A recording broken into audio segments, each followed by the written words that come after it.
I'm sure we can all agree that it's a bit of an obvious statement, but the planning profession is very much changing rapidly before us, although it's fair to say that it never really stays still anyway. WYG remains very much open for business during this pandemic. We're actively embracing and looking at new ways to stay in touch with everyone and to help our clients. And really, this webinar today is just one of those steps during this difficult time for the development industry. I hope you find it useful. Hello, was that someone there?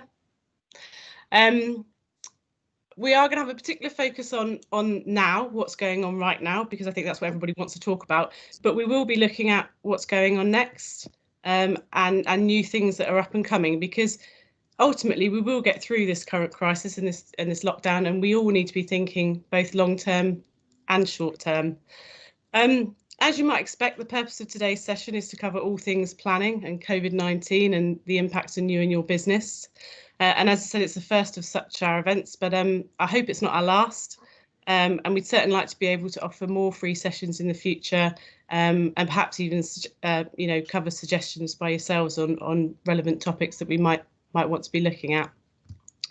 Joining us today, we have Simon Coles, who's our planning director in the Wellington office.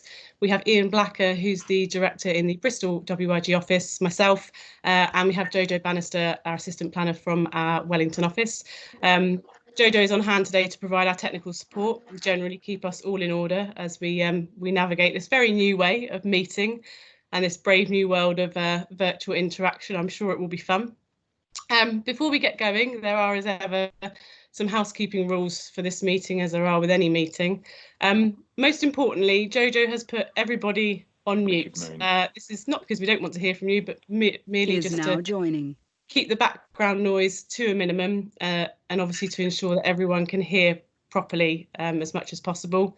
We would ask that everybody at this stage just turns their camera off as well. This just makes for a smoother transmission in terms of sound and also video quality as well. So if everybody could just find their camera icon where they can and just make sure it's switched off for now.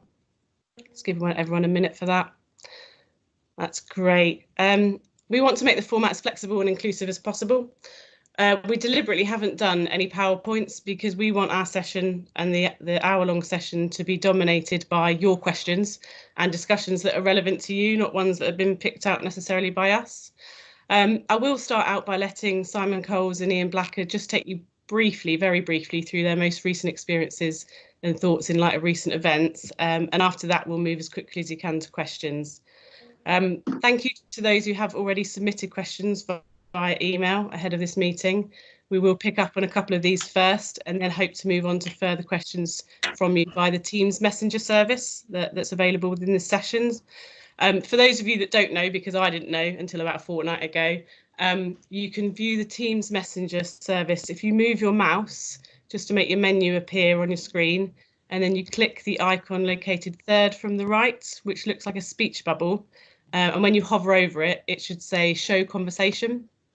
If you click on this icon, it should put up a banner on the right-hand side of your screen with everyone's messages viewable, and you can add your own messages, any questions or any comments using the box at the bottom right-hand corner of the screen. We encourage you at all times, please share your thoughts, please share your questions. This is really a session for you as much as it is for us, and making sure that you get the most out of it. I do obviously ask that you keep the questions related to planning, and I do please ask that you keep it clean. You know who you are. Please try and exercise some control. Thanks very much. We'll take all planning questions broadly as they come. We will try and stick to a structure or sort of themes, and these will be firstly development management and decision making. Secondly, working with stakeholders, and that includes sort of statutory consultees and public consultations. And then finally, the planning inspectorate. These themes, as with all things planning, will overlap. Please feel free to ask away, and it will be sort of between myself and Jojo that we might try and order your queries and questions in a particular way, just to keep the discussion a bit sort of structured, and so that we're not sort of flitting back and forth too much. Finally, we will try as far as possible to keep to a 1 hour limit for this webinar. We will try and answer any questions that remain unanswered from today, via email or maybe by giving you a call after this session. As I said at the start, the session will be recorded. We intend to share it via LinkedIn for anybody who's missed it or wants to re-see it. And we can email the session recording directly to you if you could make any queries or requests for this via our newly formed email address, which is talkingtownplanning, all one word, @wyg.com. And finally, because I promise I will stop talking at some point, all meetings, as you know, normally have instructions in terms of toilets, fire escapes and the like. I have absolutely no advice for you today. You really do need to sort that out yourself. What I will say is that we do intend to keep this session informal. So by all means, move away from your desk, take comfort breaks, etc. Move between us, do your emails at the same time if you want to. And on that note, I think I've covered everything. I'll invite Simon Coles, our planning director from our Wellington team, just to say a few words on how he's found things in the last month or so. Hi, thanks, Rebecca. That's great. Welcome, everybody. Thanks for joining us on this beautiful sunny afternoon. Yeah, these are strange times, and I'm sure I'm not the only one experiencing that. Virtually all of you that I'm talking to at the moment are feeling pretty much the same way. I think the unprecedented nature of the whole thing, plus that it's a moving landscape, is making it so difficult for all of us really just to keep going. We're in constant touch with our clients, with our local planning authority counterparts, really just to understand what's happening in their organisations. It seems that things are moving quickly. Kensington and Chelsea had its virtual planning committee, which had a slightly different reaction, but the chair was at pains to state that the number of people who joined were much greater than those who would normally have attended a planning committee meeting. So there's got to be a positive in there somewhere. In terms of the work, well, obviously those involved in housing construction has pretty much stopped, and a lot of our clients have been furloughed. Things are changing throughout the consultancy and world as well. And really, we're just reacting on a day-to-day basis to what we're seeing in front of us. But it's a changing picture. But I think everybody is starting to work together. The technology has come into its own. We're using Teams a lot, and it's really forced us, I think, to start thinking about different ways of working. And I think that got us kind of thinking about what it might look like for the future. So we can hopefully focus a little bit on the next bit of planning and how it's going to affect planning going forwards. Thanks. Thanks, Simon. Thanks, Simon. Simon, go on, Ian. You've got him before me. Thank you. Yeah, thanks, Rebecca. Simon. Similar experiences, I think, for most of us, and I think the positive that Simon's touched on there is collaboration. Everyone is in this together. Everyone is trying to find their own, find the best way through. So keep talking. Talking to each other, talking to clients, contacts, talking to local authorities to find the best way through to keep the process working as best it can, and hopefully we'll find some some innovative ways to improve the system when we are out of this. So let's all work together, and this is part of it. Let's get the dialogue. Let's keep the dialogue going. Yeah, great. All starting out very positively, which is something that we've been doing certainly in the last month in WIG. Let's move on, as I promised, to the questions straight away, focusing on development, management and decision making. I noticed there aren't any questions on the Microsoft Teams. I think everyone's being a bit shy at the moment, but let's kick off with some emailed questions that we've had before the meeting, please, Jojo. I think quite a good one to start with is now a good time to submit a planning application? Simple and straightforward. I like it. Simon, any thoughts on this at all? Yeah, well, it's a question a lot over the last few days, and I think where I'm at with that is that if you were planning to submit a planning application before, then go ahead with it. We'll probably come on to 5-year housing land supply, and there's a few nuances around that we can probably touch on. But I would say that at this point in time, get that application in. But you need to think carefully about the implications of a possible decision from the local planning authority on whether to register it. At the moment, some authorities are not accepting new applications, so that needs to be managed through. You also need to have a think about what kind of information you submit in perhaps lieu of a site visit. So I would get thinking about how you might manage that process with the planning authority. Obviously, lots of photographs. I came across an instance the other day of a planning officer doing a Zoom site visit with the applicant. She directed him around the site with him using his Zoom facility. That seemed to work okay, I think. It's probably not suitable for all circumstances, but it's certainly worth investigating if it's going to get you through a blockage.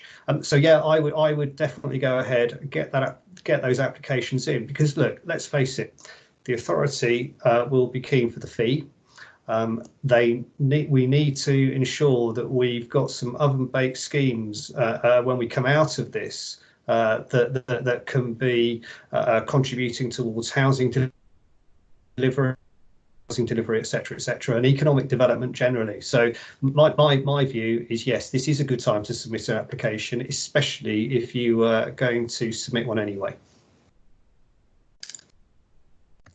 Ian, I don't know if there's anything you want to pick up there at all. Yeah, very similar thoughts. We all need to think very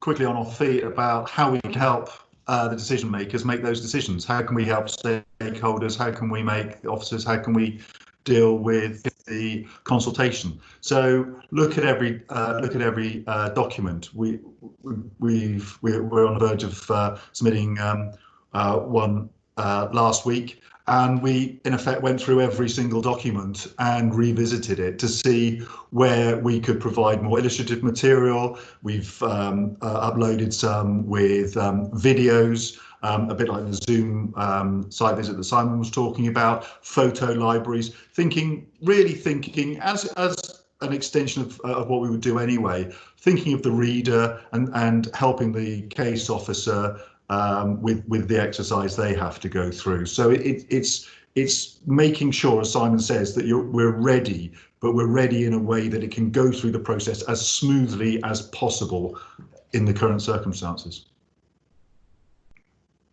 Yeah, sure. And there are some positives. You know, you can almost guarantee that your case officer will be at their desk, or certainly should be, because they can't be anywhere else at the moment. And obviously, I do think although there hasn't been a drop either in determinations or applications submitted, I think for March, that may well change, certainly for those being registered in April. So it is potentially a quiet time to get your applications looked at, particularly if they're delegated. Jojo, any other questions, sort of development management or decision making related? I think expanding on from that, really, to do with site visits and meetings being conducted virtually, and whether that's something that could stick around going forward. And I think that's probably in relation to planning committees more than anything. Ian, one for you?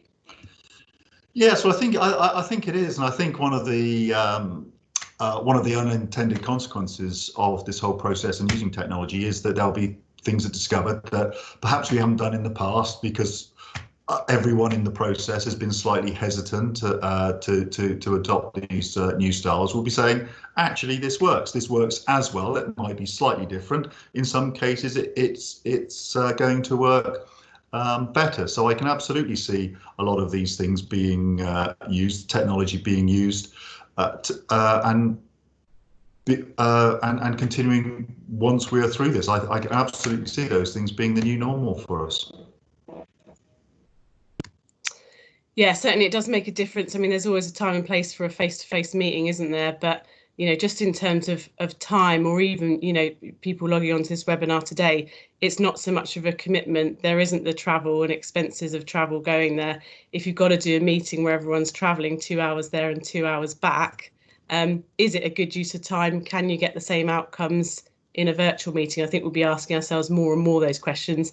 Sometimes the answer will be no, you still need to do it face to face, but it's definitely made us think even internally about the ways we work, let alone externally. Jojo, any further questions on development management and decision making? I'm going to pair these questions together, actually. Can we expect rules that allow time extensions to existing planning permissions? And can we expect the reintroduction of the ability to make an application for more time? Ian, this is certainly one we've been discussing recently, isn't it? So I'll let you take this one if that's all right. Yeah, I think everyone's been discussing it. Some of the statistics have been banded around about the potential to lose 15,000 new homes as a result of expiring planning permissions over the next few months. I think everyone's trying to find a way through this. Scotland obviously has gone down one route by introducing an automatic extension in legislation, in its coronavirus legislation. I think unfortunately that opportunity has been missed in England, as the Act passed through very quickly and before we had the chance to add something in. So we are going to need new additional legislation. At the moment, obviously, Parliament is in recess, and the date for Parliament returning is still some way away. So if that is going to happen, and I suspect that is the most likely way that it will happen, we're still some weeks away. Others, I'm not going to take any credit for this, but others have been digging away into the Act to find ways that currently exist where it can be done, and the two most obvious, not without their challenges, the two most obvious are under 96A, where if a council was prepared to agree that extending a time limit for a set period in these circumstances wasn't a material change, that could be done. The other route, slightly more complex, is under section 97, the old revoke section, which was modified to allow modifications to planning permissions. That would allow authorities to, in effect, issue a new planning permission. They would then have to do that for each and every application that was made. There is a process that currently allows for the involvement of the Secretary of State if people object to that extension. But if people don't object, then authorities can issue an order modifying an existing planning permission. It has to be that the test is it expedient to do so? Well, a bit like a lot of the words that we'll probably be using today, exceptional circumstances. If it isn't expedient in the current circumstances, then again, I'm not quite sure when it will be. So there are routes that currently exist, but I think we're all hoping that legislation passes, which gives us an automatic 12 months extension similar to Scotland. And I see we do have our very first question on the Teams Messenger service, one from our very own Gary Morris. And I just wanted to raise it because, as he's quite rightly suggested, it is linked to Ian's comments, which is, you know, if there is a potential to lose 15,000 new homes on permissions that may well lapse shortly, what impacts, if any, could be felt on the 5-year housing land supplies? Is there an argument to say that an application made now to bank a permission could be made on those grounds, you know, with other schemes being stalled and remaining undelivered that would have been counted towards the 5-year housing land supply? Certainly seems like a potential there. What are your thoughts on that, Simon? Yeah, it's a good question, that. There are clearly a lot of people talking about the effect on 5-year housing land supply of COVID-19, and I think we've had our first appeal inspector comments on the effects of it. Appeal in Woking Borough, Welbeck, strategic land, 118 dwellings in the countryside. The inspector, she said that the effects could not be known at the present time, which is absolutely right. and there were varying accounts as to what the long and the short term, the positive and the negative effects were going to be on the 5-year supply. And they came to a figure of 118 homes with the a 3 to 6 month delay on delivery. But then she said, well, the actual outcome might be more optimistic than that. So I don't really know what the answer is. So I think there's going to be a lot of uncertainty, a lot of people using the arguments, a lot of people putting various suggestions forward. So uncertainty. But what I would say is, goes back to the comment that I made earlier, really. If the authority you're working in has not got a 5-year housing land supply, and it's clear cut, then get your application in on that basis. And I think also, if the position is marginal, then I think we're likely to see arguments that stand in the favour of an applicant, whereby delay in delivery is going to be advantageous. So I think it's one that if you're marginal, or if there is a clear absence of a supply, then get your applications in. I think it doesn't stop there, though. Again, we're seeing a few decisions coming out now which are saying, well, the economic benefits of delivery in terms of jobs, etc., in terms of market and affordable housing can, in many cases, offset the conflict in locational terms with the local plan, the settlement limits, etc. So I think it's as always, the individual circumstances, the application, the strengths of your case, whether you've got any nasty heritage, landscape or ecology issues that you've got to deal with. But if you've got a good scheme, then now is a good time to be getting that application in. Yeah, absolutely. It is very much about sort of thinking fast and on your feet. And to be fair, it won't be a one size fits all. I don't think it never is for planning strategies on different sites. We have got just a final question we'll take on development management and decision making, just because it's there, and I would like to wrap it up today before we move relatively swiftly on to our second theme, which is working with stakeholders and public consultation. Just one that's popped up on the Microsoft Teams. How long, it's from Jonathan Scanlon at Reed Holland Architects. Hi Jonathan, thanks for joining us today. How long should we be expected to wait for discharge of condition applications to be discharged when some contractors are endeavouring to progress works on site? I mean, clearly there were always resourcing issues within the local authority anyway, and I would suggest that, you know, for some discharge of condition applications, these may fall further to the bottom of the pile while they deal with trying to work out virtual committees and all the shenanigans that we've seen going on in the last few weeks. I'll leave those unnamed. What I would say, obviously, discharge of conditions has an 8-week statutory determination date, and there has been a very clear direction from the government to planning authorities to only be taking enforcement action where there is a demonstrated harm. Now, clearly that's not an ideal situation because that's a grey area in itself, what causes harm and what doesn't. I think it's a case of very much having the conversations with the local planning authority, and it's going to be a case of having the conversations with the client in terms of risk. But you would still expect those to be determined within the 8-week period for those discharge conditions. And if not, you obviously can go down the deemed discharge condition route, where you can offer 2 weeks notice, and if the local authority still haven't come back, then those conditions can be deemed as discharged. I don't know if there's any comments perhaps from Ian on that sort of topic very quickly before we move on.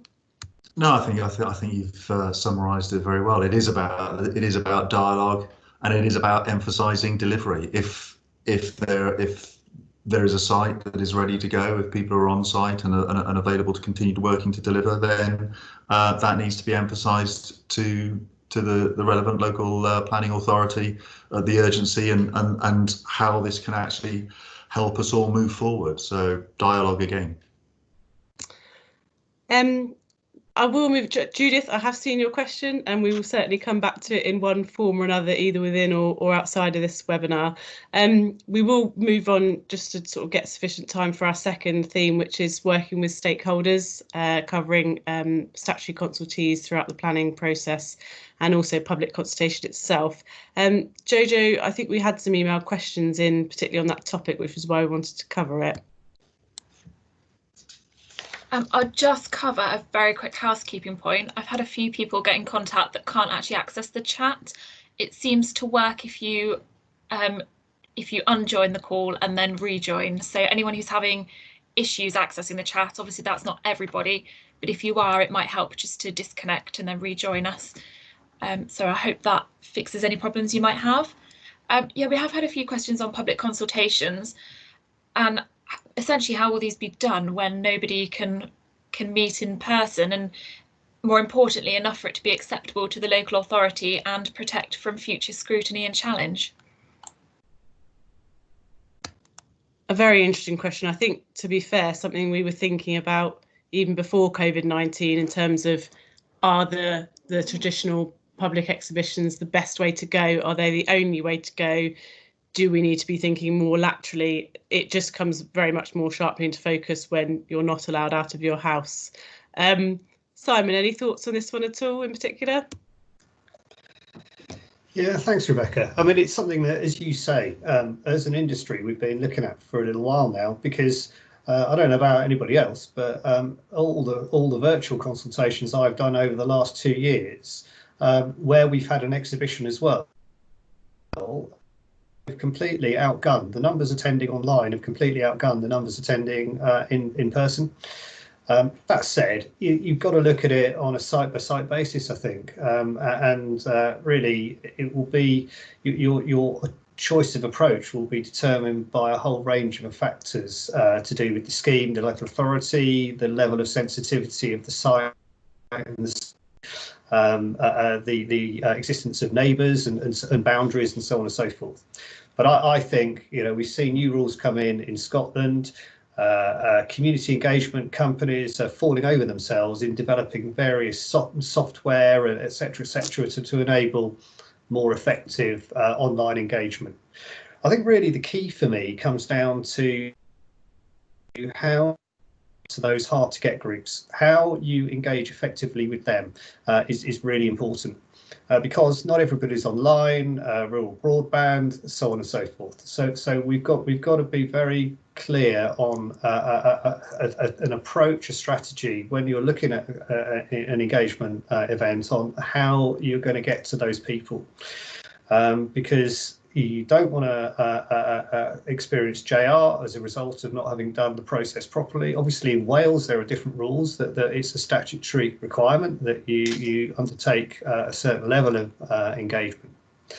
But I can see that the situation we're finding ourselves in now is probably going to bring about some changes in how not only applicants engage with communities, but also local authorities in plan making. And other processes engage with their communities, and I think the further we can reach out, the more views that we can get through engagement, that can only be a good thing, in my opinion.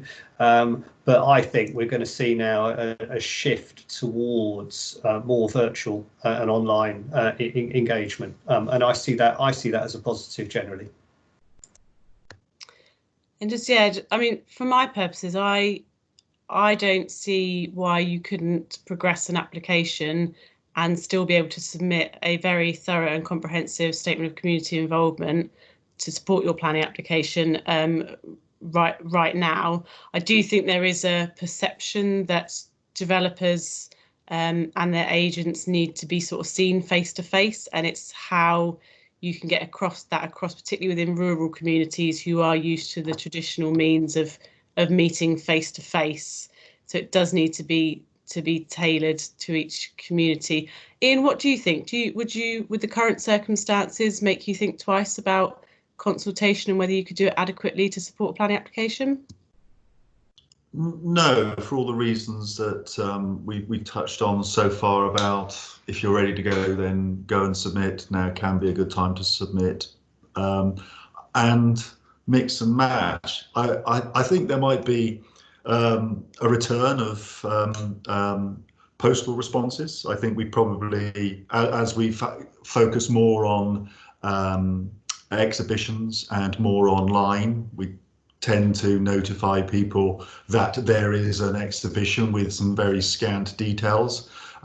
Recently, we undertook an exercise with immediate neighbours around a contentious site where we were establishing a residents and neighbours liaison group where we provided them with a lot of information through post. And it wasn't just the highlights. There was quite a lot of detail there. Now, there are always likely to be accusations of cherry picking the information we want to provide. So we will have to be very careful. But I think I don't think it's going to be one or another. I think online is clearly going to be very, very, very strong. 95% of the population have phones, have access to online information. But as Simon says, it's the others, and I think there might be some return of some old school postal information as well to really try and to get to those people. Thanks, Ian. Is there any further questions on public consultation and generally sort of working with stakeholders that we've received over the email? I think I could possibly force this one back into stakeholder engagement, but it's sort of going back to online planning committees and whether they could be considered more or less inclusive. So I think we've covered some of the pros and cons, but I think particularly for planning committee where there's a decision being made, I think that question is probably quite important. Yeah, I think that's a massively important question. Thank you for raising that one, Jojo, particularly in light of recent circumstances. Ian, I'll come back to you again. Why not? What's your thoughts in terms of, do you think that a virtual planning committee can be as inclusive? And I suspect this will touch possibly on some of our PINS discussions later on in this webinar as well. Yeah, I think it can. I think we have to remember where many authorities, many councils have recently come from, which is very limited and sometimes no opportunity to directly speak. The opportunity is provided before the committee meeting to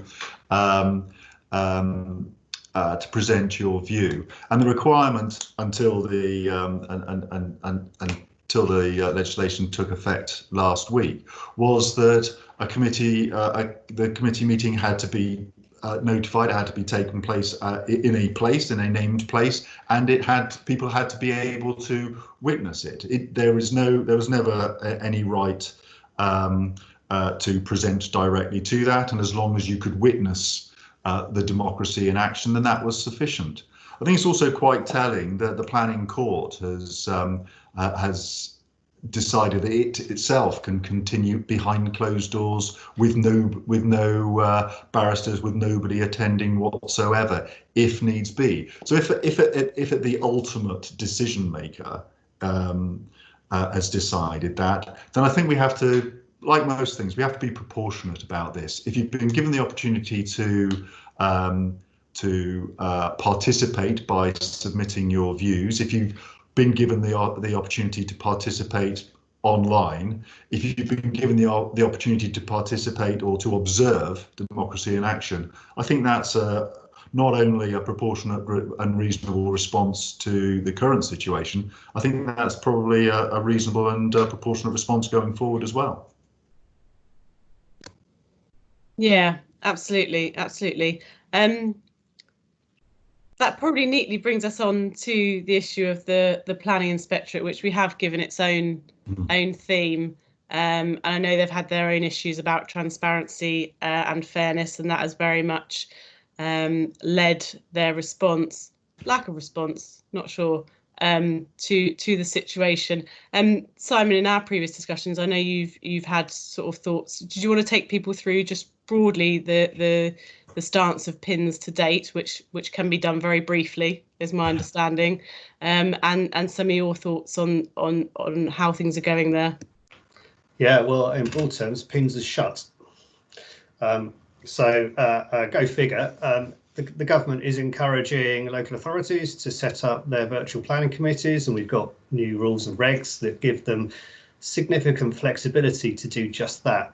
And the response from PINS has been, well, it's been classic, hasn't it? It's just been, well, we're hand-wringing because we're so concerned about fairness and accessibility and so on and so forth. And to be honest, I just don't think it's good enough. I think that there are certainly ways in which it could continue to operate. I'm not convinced that it can't do site visits. I think if you have a look at the government's rules and guidance on working, it could easily accommodate those. I think the opportunity also exists for it to ensure that third parties are properly represented and have their views adequately taken into account. This is not rocket science. There is software and programs out there that will enable things to happen virtually if PINS really wanted to get to grips with the situation. So I'm afraid I'm a huge critic of the position that PINS is currently adopting.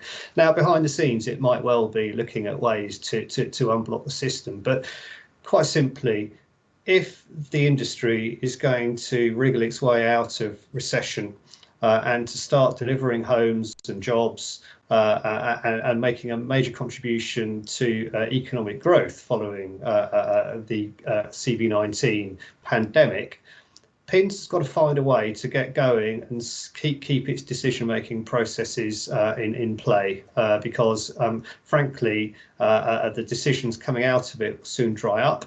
And everything will just be held in limbo, which I just don't see as being helpful.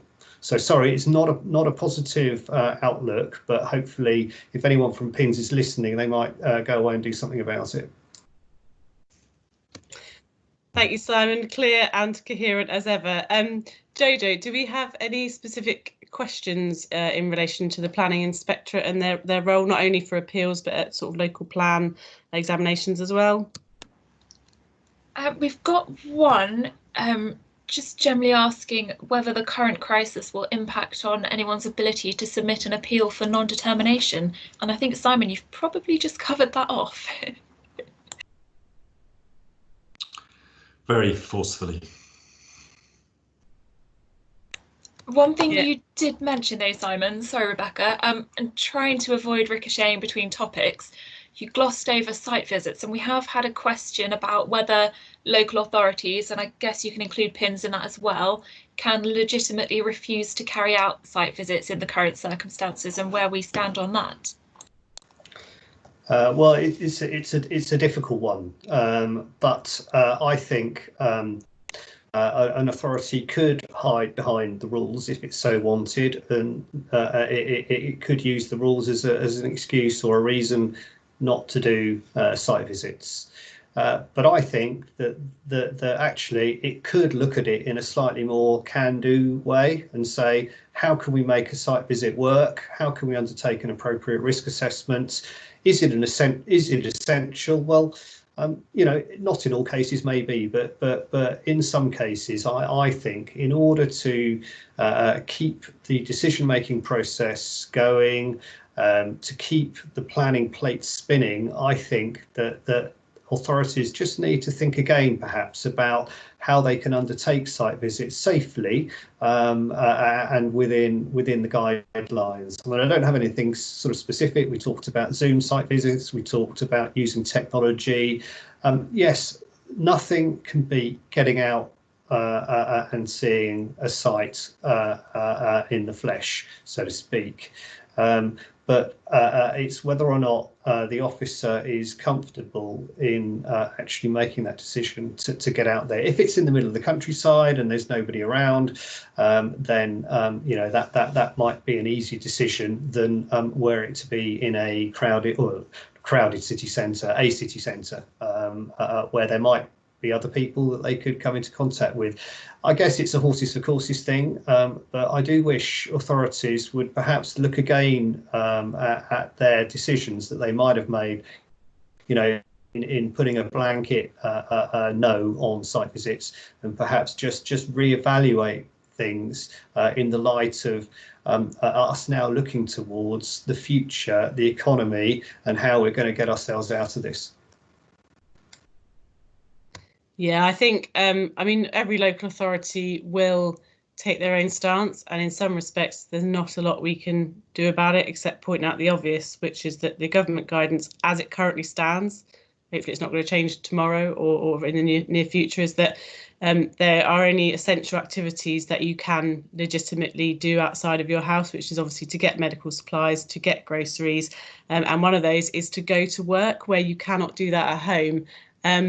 Now, can you do a site visit from home? If you'd asked me that a month ago, I'd have said absolutely not. But is my mind changing? Well, you know, with Zoom capabilities, with site photographs, totally depends on the nature of the site. But it's interesting that that's sort of being called into question. I definitely don't think site visits on their own should be holding up either planning applications or indeed appeals, which they are doing in those circumstances as well. Just seen a really interesting comment from Bruno on our messenger chat, just saying, you know, will PINS be doing a hybrid of sort of written reps and virtual hearings? I mean, we sort of saw a similar thing when they fast tracked the inquiries, where the inspector would take statements on certain topics and try and deal with them through statements, and then actually just deal with the more contentious, complex matters through the actual inquiry themselves. So I suppose the answer is very much yes, they might be looking at that.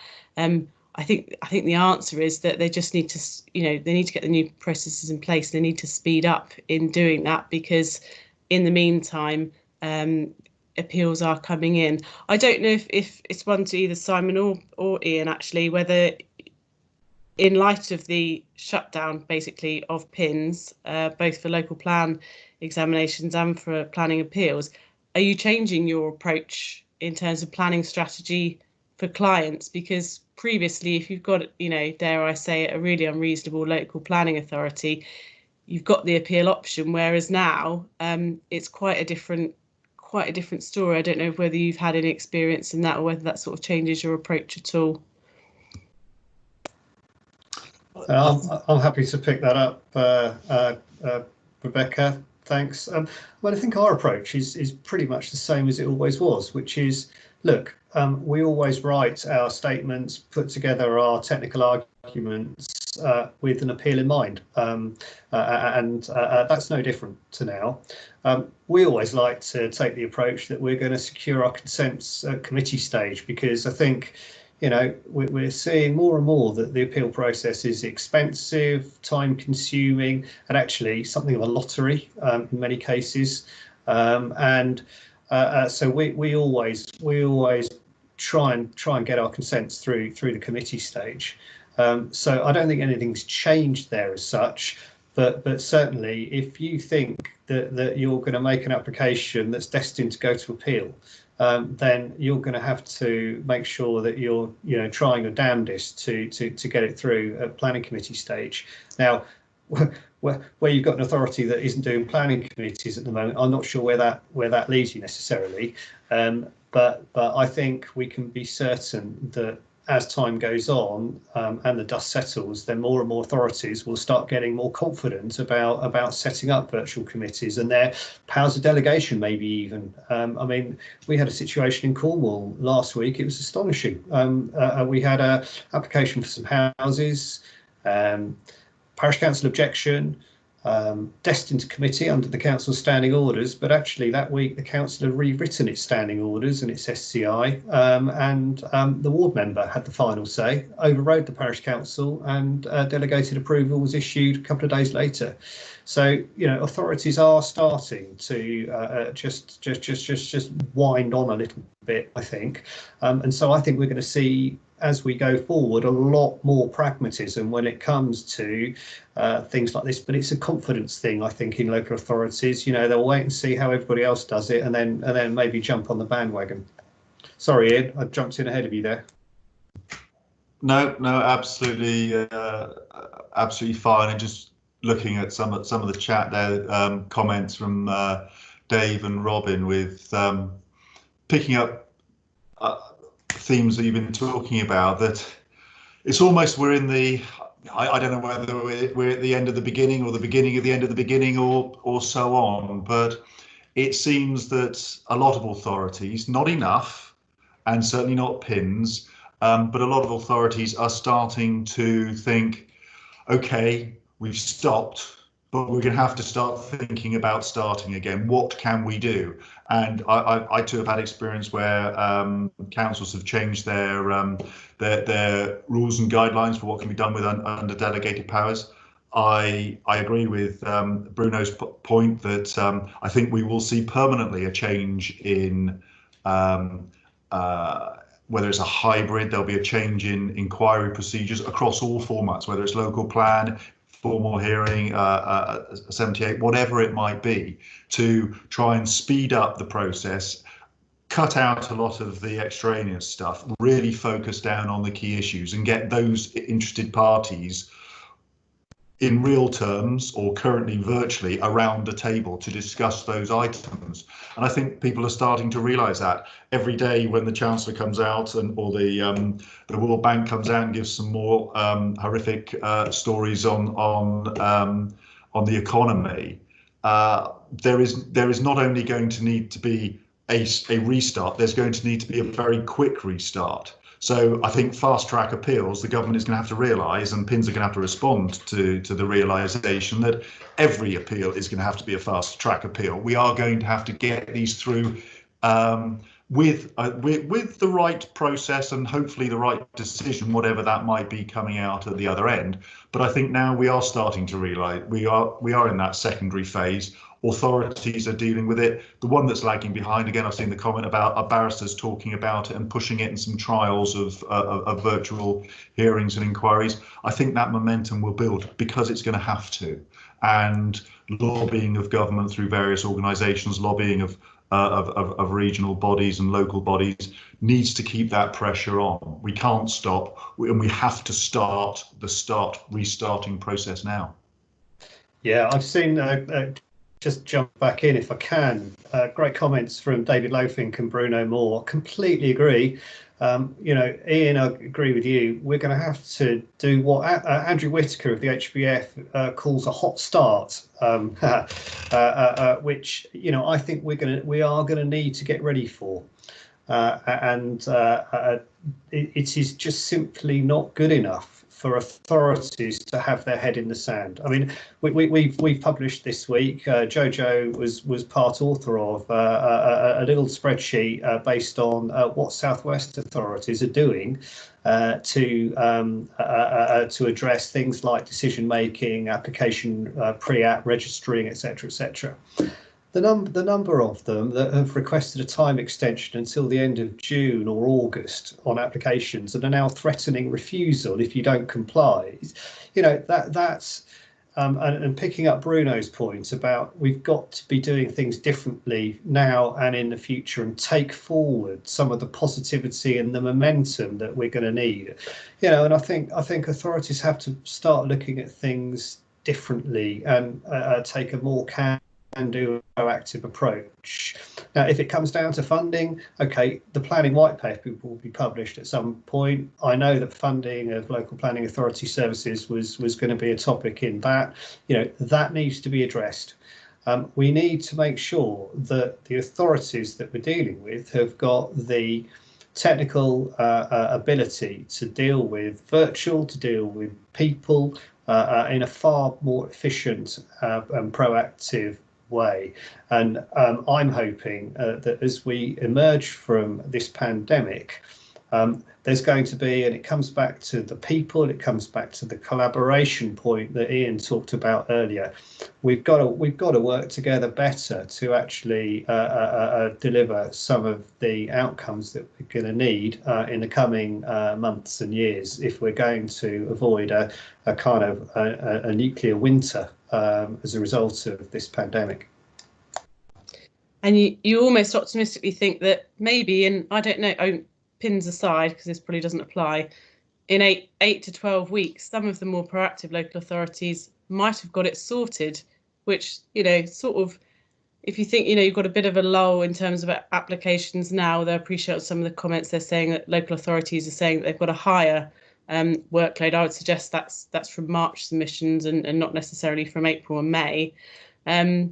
You know, it could be that right now is actually quite a good time to submit a planning application to get the process bit through in anticipation of them getting those virtual committees done, because certainly, I mean, we all know that South Somerset had their virtual committee, and the less said about that, the better. But they did have one, and my understanding is they're going to continue to. Sedgemoor are following suit. I believe they're looking at the same strategy for Somerset West and Taunton. We can't expect, I certainly wasn't ever expecting committees, you know, to be prevalent in April, but certainly May, June time, you'd like to think they may have got their houses in order for that. And certainly, I mean, 2 points. Firstly, following up on Paul Knox's point about applications that have been in the system for 2 years, that's not a COVID-19 issue. It just exaggerates the process. That's a local planning authority issue, and certainly something that we've seen in the past and dealt with in the past. And it's about holding their hand through it. Should you have to do it? No. Should you have to pay for it? No, because you pay the planning application fee. But sometimes certain circumstances, projects, local authorities and situations just require that approach. It's a sad but true fact. Just picking up, completely unrelated, I'm aware that we've got Judith's outstanding query about validation checklists and whether there'll be more flexibility on those. Now, certainly I feel right at the current time, you know, actually making sure that you hit all of the documents on that validation checklist, and making a really comprehensive submission with probably more information in terms of pictures, you know, visuals, a Zoom video of your site and that kind of thing. I think there's more pressure on actually getting that right and comprehensive now than being flexible on it, because with the lack of proper face-to-face interaction, the presentation of a submission is going to be more key than ever. It's always been key, but certainly more key than ever. Simon, did you have any thoughts on that in terms of validation checklists, whether you can foresee any flexibility in those? Yeah, thanks, Rebecca. Thanks for that question, Judith. I mean, first of all, it comes down to the authority, the attitude of the authority. Authorities that we've been talking to are simply not accepting pre-app requests or planning application submissions at the moment. Simple as. Whereas those that are, I think we're going to struggle to get them to be completely flexible. However, if you need an ecology survey done and your ecologist is telling you that they're not doing surveys anymore, I know plenty who are. Ditto landscape assessments, plenty are out there doing those where they can risk assess them and it's safe, etc., etc.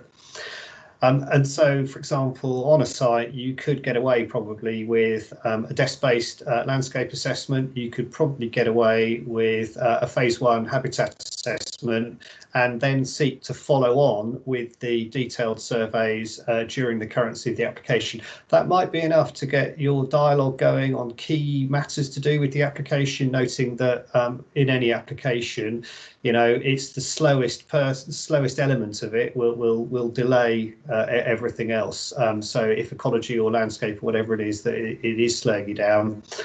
But I guess at least you can get things going on highways and the other kind of technical aspects. But the experience is that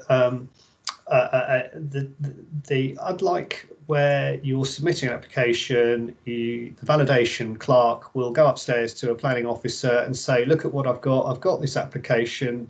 I'm a bit worried about whether these or to validate, and they'll have a discussion and get a decision. That opportunity isn't open at the moment, and so what we're seeing is that officers are generally taking quite a or rather the validation teams are taking quite a precautionary approach, and so validation is being looked at very strictly in terms of what's on the list, and if you're not on the list, you ain't coming in. And just to follow up, having conversations with our eagle-eyed Sam Thomas in our Wellington office, because she normally spots the things that other people have potentially missed. There is in the PPG reference to being able to agree planning conditions on certain matters in exceptional circumstances. Is this an exceptional circumstance? Well, one would hope it is.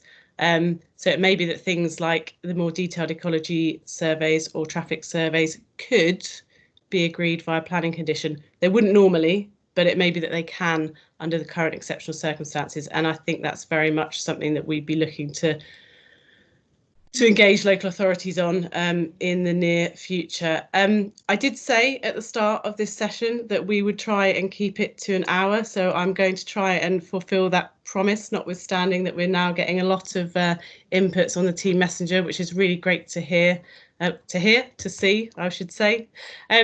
I'd just like to take this opportunity just before we close the session, because it has been going on for an hour now. Thank you so much, everyone, for coming. Thank you for choosing to be with us and see us on your screens rather than being out in the sunshine. Please do go out and try and spend some time in the sunshine if you can this afternoon. As I said before, this session will be recorded. It will be shared via LinkedIn. And if you'd like your own copy, just email us at talkingtownplanning, or one word, @wyg.com. This is our first webinar. I think I did say at the start. We really love some feedback, good, bad, ugly or otherwise. Should we do it again? If we do it again, how often should we do it again? What topics would you like us to cover? Is the format okay? Is it all right seeing mine, Simon, Ian and Jojo's smiling happy faces for a whole hour on your computer screen? As I said, any feedback more than welcome. We will have a run through the Teams Messenger and pick up any points that we haven't pointed out, that we haven't sort of answered already. And with that in mind, unless the three of you, Jojo, Ian or Simon, have anything else to add, we could sign off for the day and release everyone. Thank you for joining us. Good. Thank you so much for joining us, everyone, and hopefully we'll see you again soon. Thanks. Yeah. Bye. Stay safe, everyone. Thank you.